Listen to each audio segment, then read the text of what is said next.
Hey guys, welcome back to the letter. This is DJ Gamer Girl signing on. So, last episode, we had an incident in the car and almost crashed. Now we're heading out to work. We skipped a few days, but yeah.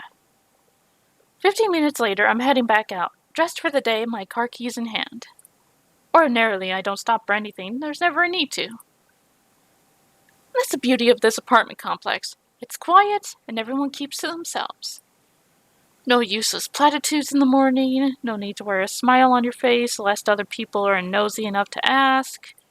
Today, however, the morning broadcast still plays in Isabella's room. My brisk pace slows to a stop, and a frown gradually forms on my face. She hasn't left. Of course, that isn't unusual. There are times where I've left earlier than she did, like last Friday, before their open house. But those days are few and far between. It only happens in direct circumstances, though the last part might be a bit of an exaggeration. However, with what's happened the last few days, maybe today is one. The death of a friend isn't something anyone can brush off, and for someone like Isabella. Isabella's the kind who gets attached to people easily. With Zachary, Ashton, and I, that has been the case. I can't imagine what she must be going through right now. Especially when the woman was someone she owed a lot, despite their training being brief. I've given her the space last night in deference. But perhaps today might be the proper time to check on her. Oh, whatever. I've still got time anyway. With light steps, I move closer to her door, hand already poised to knock. Still, I don't do so until I hear her answer me. Isabella? Belle? Are you in there? No answer. After a second, I finally knock. Lightly so I don't disturb her in case she's sleeping and has merely left the telly running last night. Never mind how she never lets that happen. Ever. Waste of electricity and all. I just want to check on you before I leave. Is that okay? Are you going to work today? Belle? Still nothing. I'm about to leave. If you want, I can drop you off. Another round of knocking. Then I'm fishing out a copy of her key from my bag and unlocking the door. She lent it years ago after I complained about the mess and offered my help in cleaning up. I thought the gesture was completely unnecessary back then. After all, I could always knock. But she never did bother taking them from me, always returning it or turning away from the conversation whenever I insist. At one point, I've simply stopped trying to hand it back to her. Isabella? I'm coming in, all right? Without waiting for her to answer, I push the door open and step inside. Her unit's still a mess. Instant noodles cups on the table, pile of clothes on one side, paper strewn about everywhere, and an unkempt bed, among other things. This much is a given. Will always be a given. I've been here several times already, and I still wonder how she can function like a human being with this place in this state. However, that's neither here nor there. I'm not sure what I'm expecting, but it's certainly not finding an empty flat. Granted, she could have left earlier, far earlier than usual, but she never ever leaves without making sure she's unplugged everything. That's something she doesn't forget to do. Doesn't help that her bathroom appears unused this morning. Another habit, and it can only mean she hasn't been here since last night? Perhaps even since the morning after Miss Cooper's death. Either idea doesn't sit well with me. What with the news we've been hearing lately. The authorities are still trying to find the cause of death for all the victims. Early investigation revealed most of them were employed under Briar Realty Corporation at the time of death. Meanwhile, BRC has refused to comment on this. Gathering my wits, I immediately place the call to her mobile. It rings for a good minute. The sound of comfort in itself, but when another minute rolls by without her answering, well, I'm not a woman prone to panicking. Sudden bursts of temper, maybe, but never panic, despite how I may sound of speaking. And when it ultimately goes straight to her voicemail, I sigh. A sigh is the only thing I let out. The pause doesn't last long, though. In the next moment, my fingers are already moving across the screen in search of 2 people who might be able to help. It's Ash's number I find first and dial. Call it a habit, but even Isabella thinks she's dependable when the situation calls for it.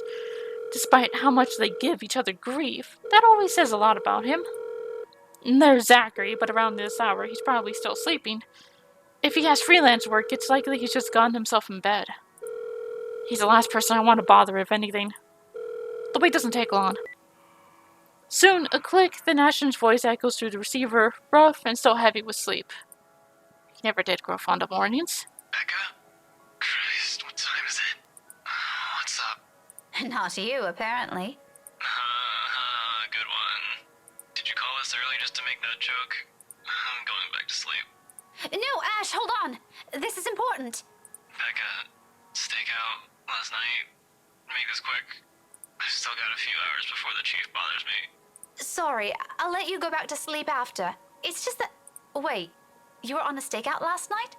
Did I say that? Shit. Forget I said that. Forget I said anything. Forget we had this conversation. So, you have no idea? About what?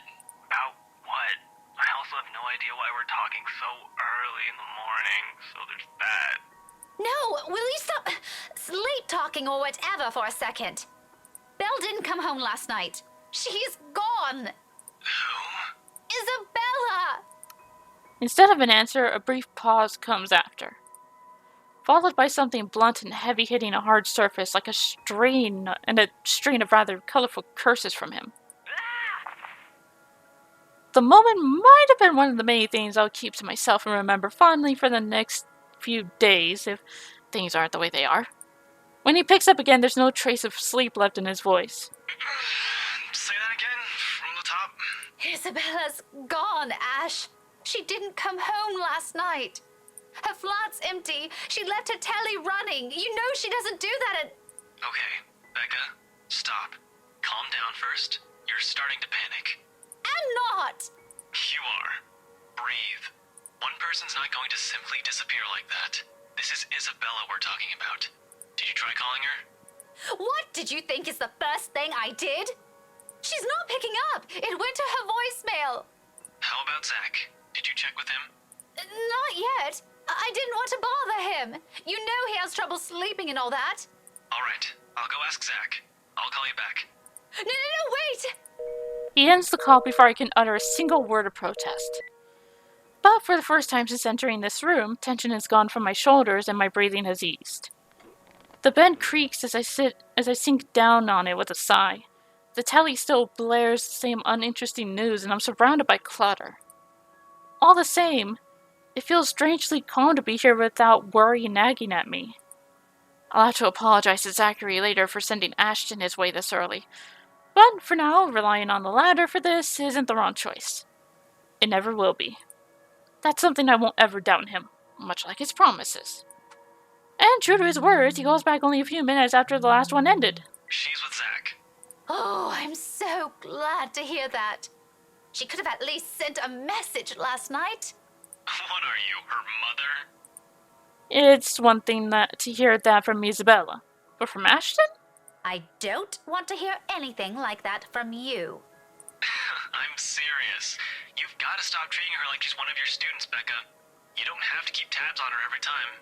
Last I checked, she's only 3 years younger than the two of us. That's almost a decade gap from those kids you're teaching, you know. Says the person who keeps calling her Scaredy Cat. That's not related at all. Anyway, I'll go check how she's doing. Don't stress yourself out. You go ahead to work. Wait, you? Don't you have a precinct to be at? Whatever happened to not treating her like one of my students? Because if anyone's going to ask me, I think you're doing the same thing. Zach said it's an emergency. Something happened last night. Emergency? He didn't put in those exact same words, but it sounded like it. Ash, what really happened? Is Isabella fine? She's alright. She's safe. Zach let her stay the night after she... Look, okay. Z-Man wasn't clear about it, but let me handle this. I'll check on her. I'll bring her home. Sounds like a lie if I've ever heard one. The sort where he omits things so people won't fret, and I'm not sure whether I should be happy that he cares that much to do that. There shouldn't be a need for this between us, is there? We grew up together, didn't we? He knows I'm capable of at least hearing out the truth without it gnawing at me for the rest of the day. He knows better than that. I know him better than that. Frankly, there's plenty of other things to say about this. But despite... And after all the trouble he went through, with how things are moving at the moment, only one thought occurs to me. What should I say?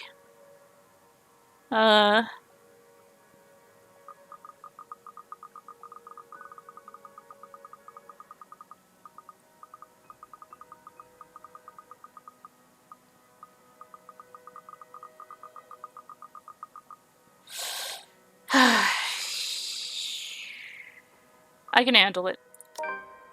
What did that do? Minus? Jeez. Why does he have to go to such lengths for a person he only met 5 years ago? Wish I could ask him that. I wish I could simply say to his face, finally get a straight answer from him, instead of whatever this is we're doing. Instead of beating around the bush. Has the years changed us as much?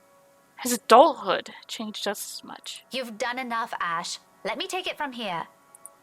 Ashton's quiet for a little while, but I can almost see the frown in him, hear the gears turning in his head. Don't you have a class to teach today?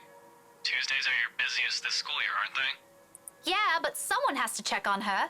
And I don't want to impose on you any further. I've already disturbed your sleep. You're not imposing. Besides, I'm doing you a favor. I know you, Becca. You hate being late or missing a day of work for a very small thing. Leave this to me. You said you're waiting for a call from the chief. I'm dropping by the precinct anyway. There's some trouble I have to fix with those guys. It won't be completely out of the way. Ashton, I trail off, at loss for words in the end. From the start, it's a losing battle. We may have been together for a long time, known each other far better than other people, but that doesn't mean we often see things eye to eye. Time and again, it's a matter of agreeing to disagree, and this is oft how the status quo is kept. Whenever it comes to this, I can only accept it begrudgingly. Okay, whatever you want to do. I'll let you know what happened afterwards, I promise. I'll call you later. You have a good day. Bye. I admit the way he puts it is comforting enough. He can be blunt like that. So many unknown variables, so many words left unsaid. I wish he'd simply lay them out all in the open, because like this, I'm more inclined to think he's an exaggeration on the other parts. There's an exaggeration on the other parts, not he. If it's from Zachary or Ashton, I don't know. In the end, all I can do is wait, go about my day, and hope for the best. Before leaving, I spare Isabella's room one last glance, disturbingly quiet now without her in it. I'll get answers from her later. For now, my concerns are best left here. The rest of the day slips away in a blur. Despite my best efforts at keeping this morning's events from surfacing in my mind, it sticks. In a way, everything today simply feels like a reminder. Every conversation, regardless of how casual, every topic, no matter how mundane it seems. I blame the news entirely for this. Recent happenings brought quite a few interesting stories to everyone's attention, mostly superstitious talk of death. And when the locals talk about death here, anyone can sure as hell count on someone bringing up that mansion Isabella sold not a few weeks ago. Even my own students won't stop yapping about it. I think it's worse than when it was put back up in the market. Now there are more stories. If this is the world reminding me of what matters, or simply because the atmosphere around this time of the year calls for it, I'd rather take the latter. At least then, I can be sure people will forget about it in a favor of another set of holidays after. Nevertheless, this may be a painful thing to admit, but listening to them is a pleasant distraction while waiting for Ashton's call.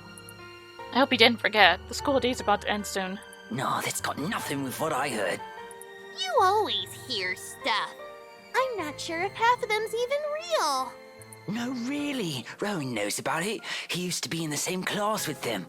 I can hear you from back here, you know. Whatever, Rowan. Anyway, the story goes like this. There were 3 of them. They entered the mansion on a dare, and they were all never seen again. No one knows what happened to them. Up to this day. Scary shit, man. Cock and bull story. Calling it now.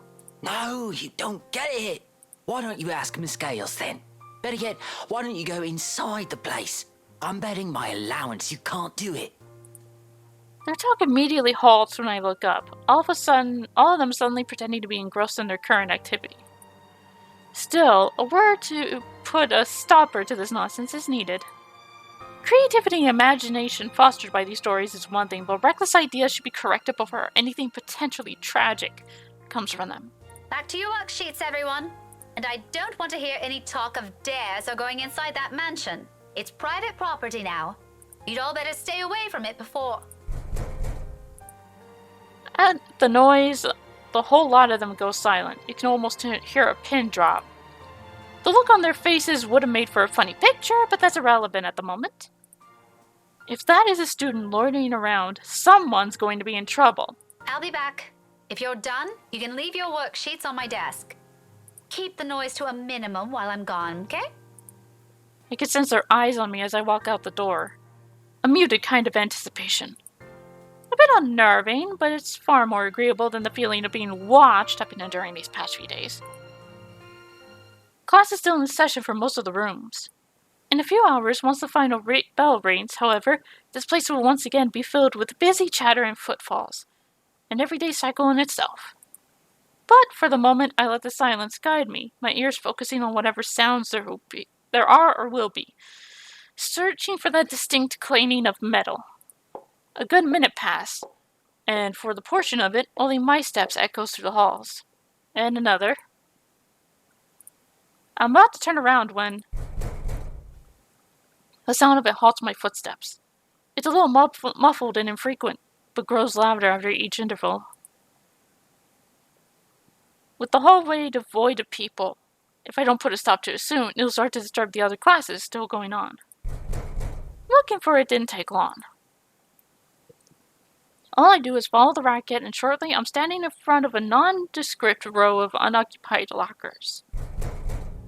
And from inside one of them, sitting in the middle, comes the noise, annoyingly disruptive now that I'm facing it. Like someone's pounding on the middle door from the inside, hoping to get out.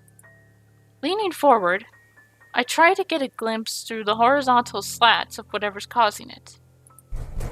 But in this light, only darkness greets me in another round of cleaning. Louder than the previous one. More desperate. I've heard stories before. From other schools. From a few colleagues who had to deal with it once or twice. Although personally, I've never encountered one myself, and I can only thank the heavens I haven't yet. But If this is another kid some other student stuffed in a locker... with a huff, I straighten up and study it briefly with a frown. Without delay, I reach for its handle, and at once, it stops. Immediately replaced by the muffled sound of a mobile phone ringing.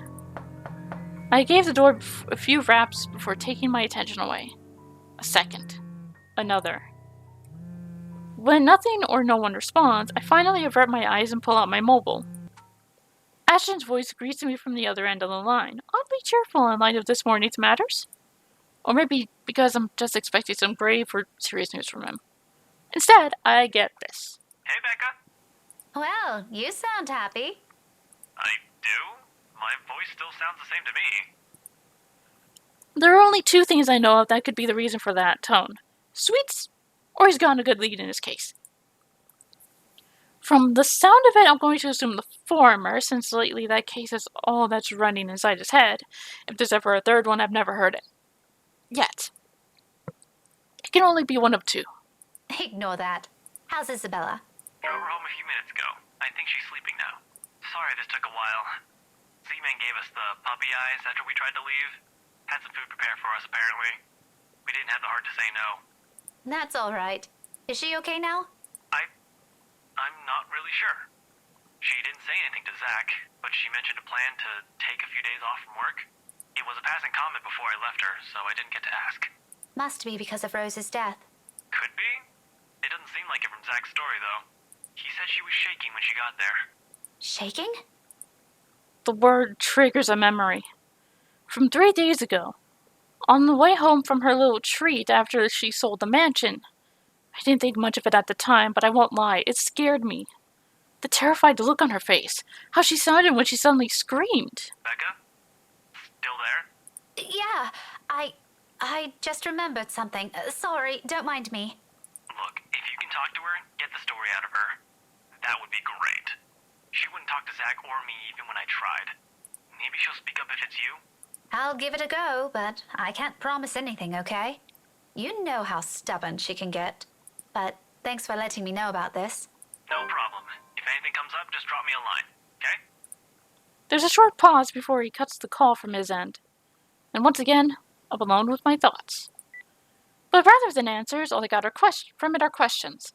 More of them, one on top of the other, as if the world isn't planning to give me a break anytime soon.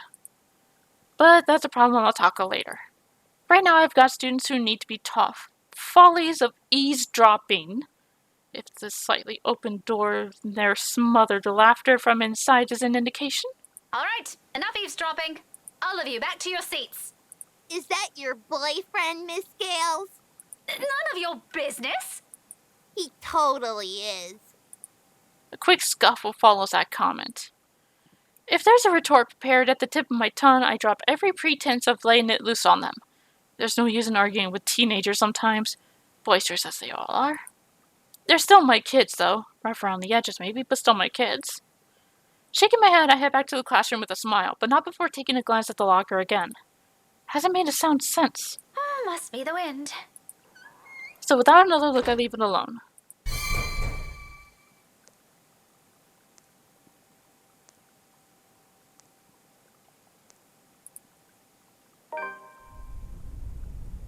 That was blood dripping, I heard.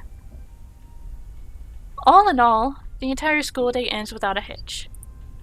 It could have gone better, mind you, but with the exams nearing, getting out of work before the sun has set looks as though it's a far-off dream for now. At least until they're over. Then we have the holidays to look forward to. There really are times when you simply take what you can get from the time being. Nothing wrong with that. All I'm hoping for is this will continue until the whole day ends.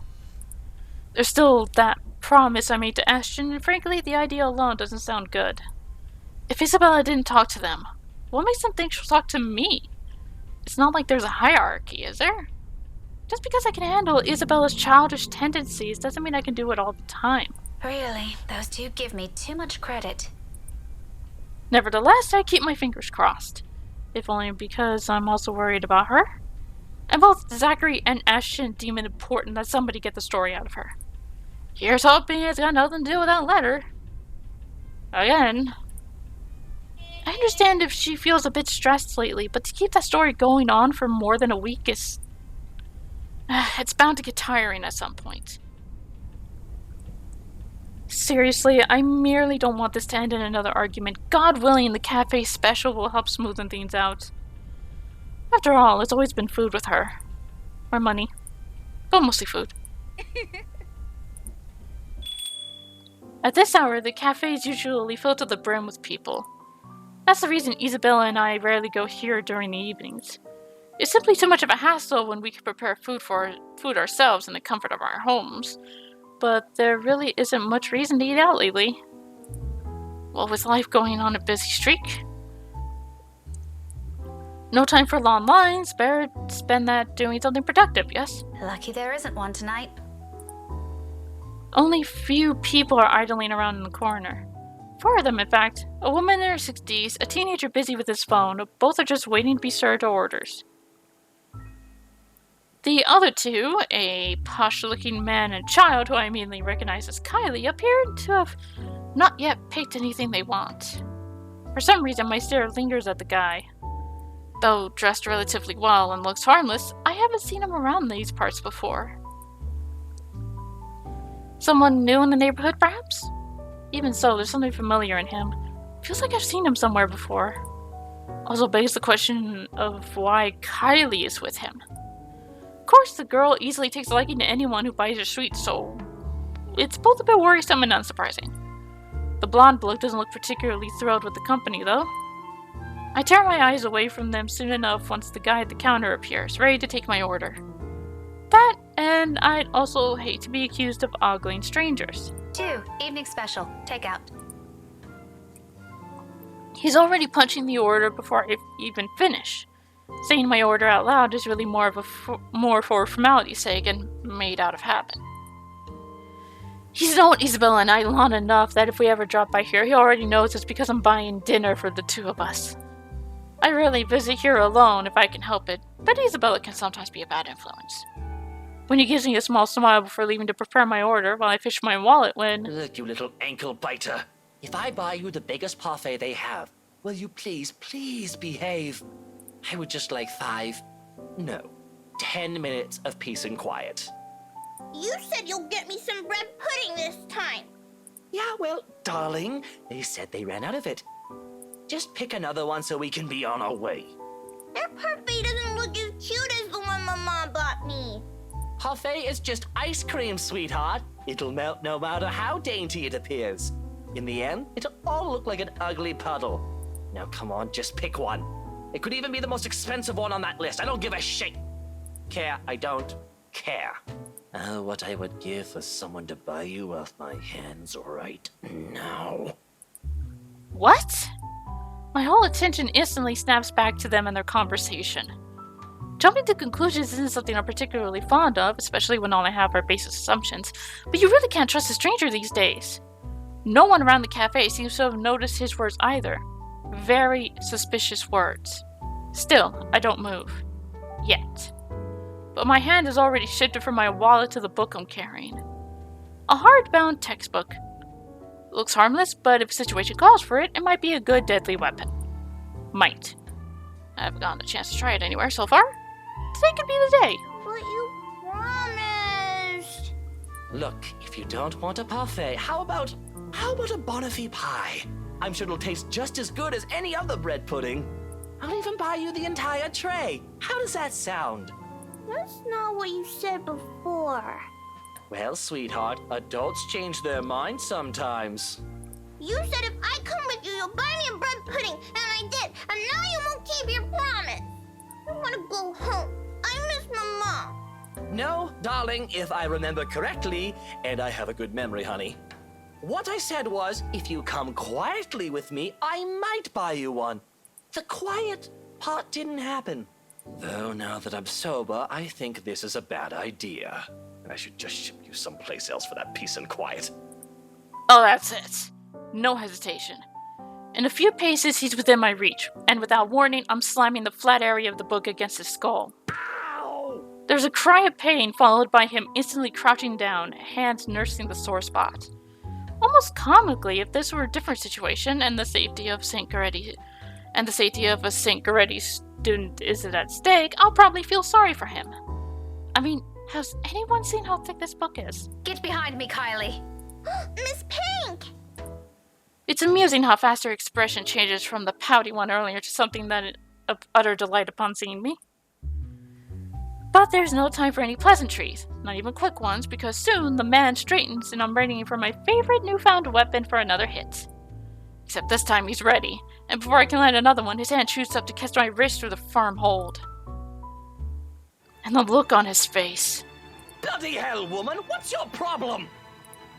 To say he's pissed would be a complete understatement. Had I been the weak-willed sort, I'd probably cower under his sharp gaze. But that simply isn't how I roll. If he thinks he can scare me and do as he pleases here just because I'm a woman or whatever his reasons may be, he's got another thing coming for him. So instead, I return it to him with the same intensity, with the same venom. What's my problem? You're the one who has a problem here. Rotten bawbags like you don't deserve the freedom to run this town. What are you doing to this girl? And why is that any of your business, pray tell? Oh, it's my business if I make it to be. Now, release me or I'll call the police. You think that scares me, Daisy? I have a name, you sleazy douchebag. Oh, I'm sure. The name changed to Sleazy Douche. His grip on my hand only tightens when I attempt to shake it off. His tone may be dripping with anger and sarcasm, but the gleam in his eyes says it all. He's getting a kick out of this. Riling people up, getting on their nerves, invading their personal space. He knows exactly what and which buttons to push. The nerve of this person. The nerve of this asshole. If he thinks I'm going to give in to his goading, please, he might as well just kiss his sorry behind. In fact, why not do the most sensible thing right now? Teach him a tough lesson. Hit him where it hurts, straighten the balls. Mister, you have until the count of 5 to let me go and step out of my personal space. A fair warning. Fairer than any I can offer for... Yeah, minus to Luke, don't care. Rebecca should have nothing to do with this man. And I'm already being considerate. Hell, this arsehole doesn't even deserve a warning. If he doesn't listen, well, he's as much responsible for what will happen next as anyone. Or else what? Such vulgar words coming out of that pretty mouth. A gorgeous flower like you shouldn't even be saying. Don't say I didn't warn you, bawbag. Love that intensity, Daisy. FYI, I like feisty in a woman. It gives them this certain charm. Well, you're not gonna like it when I kick you straight in the nads. Why don't you? 5. A second of silence. Then, with... I wasn't joking, but I honestly really didn't expect her to do it. Then, without any preamble, my leg moves in one fluid motion and delivers a swift, powerful, well-placed kick to his nether regions.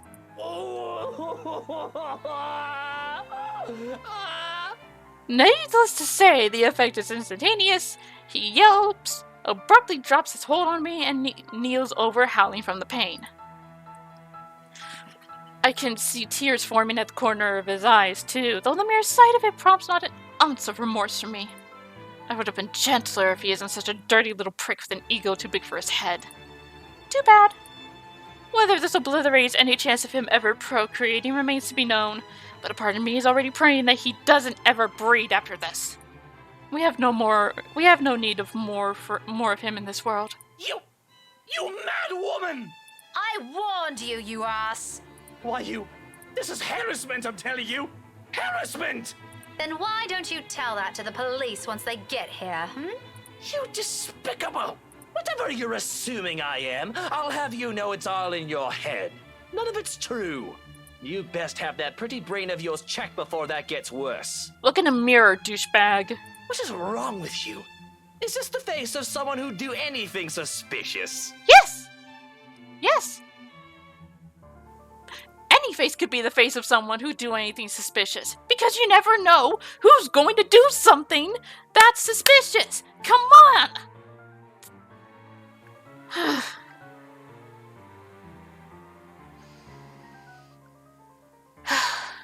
Just calm down. Just calm down. Try and remember that moment at the end of Hana's chapter. That was after this incident. There's still a chance for this man. Though that hope is very, very quickly depleting with me. And I am almost tempted when we get to his chapter of just absolutely destroying him. Oh? You don't think a stranger, luring an innocent child with promises of sweets before whisking them away from their parents doesn't warrant any suspicion? You have a very funny definition of suspicious, asshole. Maybe you're the one who should have that head of yours checked. The kid asked me to buy her sweets. You're the one who's suspicious here. I'll have you know, I have a wife. That much at least appears to have a sliver of truth to it. He even makes a show of brandishing his left hand to my face with much flourish. Sure enough, a wedding ring is there, though all that earned him is an unimpressed glare from me. Immediately, a small part of me starts to feel sorry for whatever poor woman married this sod. I don't understand why he has to bring it up either, as if the mention of her alone will magically present a solution to his problem. She must truly be a remarkable woman if she can handle a dirtbag like him. And even my wife of all people in this bloody city, has never, I'm telling you, accused me of such a scandalous thing! You crazy woman! You crazy woman! I think he went through puberty again when he said that. Married or not, you're still a sleaze. Honestly, I feel... Miss Pink, why are you fighting with my Tio? Whatever word still left to be said dies on my tongue. Same goes for the sleaze. Beside us stands Kylie, gawking at us with the same curious stare she often brings with her. I know that look all too well. A precocious child through and through. She doesn't say anything further. Her gaze simply moves between us, eyeing us both carefully, clearly anticipating an answer. From my experience, when it gets like this with children her age, it's a sure sign they won't leave you until you've given them an answer they're satisfied with. Lying won't do either. It's dissolved into a shouting match for heaven's sake. And did she just say Tio? Something falls straight to the pit of my stomach at that. But my tone is gentle when I finally address her, void of any apprehension and what might be the first hints of embarrassment. Pointedly ignore the latter. It can very well be just the hunger speaking. Kylie, sweetie, do you know this oath? Yeah, he's Tio Luke. Right at the moment, my brain stops. Every line of thought, every argument I still have against the man beside me dissipates in a haze. Amidst it all, one memory gets triggered from a few days ago. Tio? The one you mentioned before? The uncle? The guy Rowan wanted to impress? Or was that a dare? I'm sorry, I can't recall. Is it the one who promised he'll take Big Brother someplace cool? Yeah, the one and the same. Don't you know who he is? I sure as hell don't, darling. Because if I do, I wouldn't have let everything I've said earlier come out of my mouth. He's my Tio Luke, gazillionaire extraordinaire, and the fairy godfather. He's your godfather. That's nice. If not a bit, unfortunate? The one and only. Did I get that right, Tio? More than right, sweetheart. I'm sure Miss Pink here understood everything you said quite perfectly. Whatever it is that landed at the bottom of my stomach prior has shot straight back out to my face and stayed there. The heat from it slowly spreading across my cheeks, coloring my face in almost the same shade as my hair. If only the earth would swallow me whole here and now. His eyes are on me. I can feel them, jeering, mocking. Can't even bring myself to look at him. What's in there? Amusement? I doubt it. He's probably having the time of his life right now. But I know. I can hear the sneer in his tone alone when he talks. He has a smug grin on him, which I may or may not want to punch off his face at present just for the hell of it. But damage control? I need to do some damage control before this whole thing goes up. Apologize to Kylie. I will never apologize to Luke. Of course, an apology is the most appropriate thing to say. But no matter how much I will myself to do it, my own body refuses to budge. My own mouth refuses to open and my head rejects the very idea of looking at him. No apology for an arsehole. Not someone with an ego too big for his head. Let his pride suffer. I am not going to eat my words for the sake of stroking his damn ego. Less reason for him to gloat. Kylie, however, I owe an explanation. Don't worry, Kylie. I'm not fighting with your Tio. This is just, a discussion. A very serious discussion between a very mature adult and one that's not. Really? But I've never seen Tio angry before. It's because he's losing the argument. But don't ever follow his example, Kylie. You should always learn to be patient, even if things aren't going your way, okay? Oh sure, a discussion. And it involves hitting random strangers you meet at a cafe with a book. A hard-bound book. Mind you, the little me hasn't recovered yet. If my future generation never survives from this, We are going to have more than words, woman!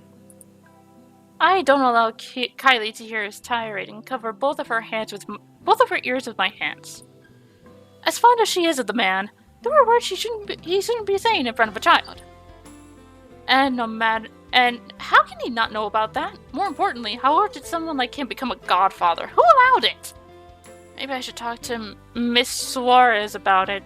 Warn her how he's not a good influence for her children. Language! How can you use such crude words in front of her? Your goddaughter can hear you, for heaven's sake. Oh, and you didn't. If I remember everything correctly, you called me a rotten beau. So you're going to repeat it in front of her, just to make a point? What, are you 5? Even 5-year-olds are more sensible than you. Even Isabella. I can say that with much certainty. Even 5-year-olds are more sensible than you. See what I mean? Are you fighting again? Oh, no. Like I said, we were just having a discussion. We're actually done now. But you need to promise Miss Pink you will never grow up like this guy. Good kids don't do what he's doing. But I like Tio. And I'm quite sure Tio likes you too. But liking people is different. Just because you like him doesn't mean you have to be like him. There are better role models for you aside from him. Like you? Not exactly what I'm trying to get at. But if that's what you want, I don't see why not. Okay, I want to be like Miss Pink someday. I want to be a teacher, and I promise I won't be like Tio, even if he's a gazillionaire. Wow, turning my own goddaughter against me. How mature of you, Miss Pink. His tone makes me pause. For the first time since this talk started, I look at him. Briefly, something flashes behind his eyes. Something close to what might be an expectation falling. Dismay? Can't be sure. It passes almost as soon as it appears. What's that about? Does he actually like having Kylie around? Doesn't seem like it from the get-go, but if that fond smile on him says anything and is judged by, then maybe... Don't worry, Tio. If you buy me bread pudding tonight, I'll like you again. Aw, if that's all it takes, consider it done, sweetheart. We might have to find another place to buy it from, though. Somewhere safe, where a random crazy woman isn't going to attack us out of the blue. Let's go. Okay, bye, Miss Pink. I still like you, just not more than Tio anymore. See you. Kylie's already pulling him to the cafe's exit before I can protest on it. Though it's not like there's anything to object on further. I may view that man, Luke, as someone hateful, maybe to the point of seeing him as an eyesore, but I don't think that'll have any bearing on what the child thinks of him. When you think about it, if she admires him so much like that, maybe there's still something agreeable in him. Part of him only Kylie sees. He still has the gall to wink at me before they both disappear behind the door, so maybe not. However, there's no moment to ponder about it. Seconds later, the guy at the counter waves me over and hands me a paper bag as soon as I've paid. He offers me another smile before I leave. Normally, I return it simply for the sake of returning it, or I don't at all, with the latter happening more commonly. For the time being, I do so freely. After that encounter and the scene we've caused, seeing a friendly gesture being extended to me, albeit from a person I barely know on a personal level, it feels like a reassurance, despite bearing no promise of better days. I take what little I can of it with me, and as I step out into the night. Holy shit! That just turned into a roller coaster. Anyway, I'll be ending the episode here. We'll continue this in the next one. Till then, this is the Gamer Girl, signing off.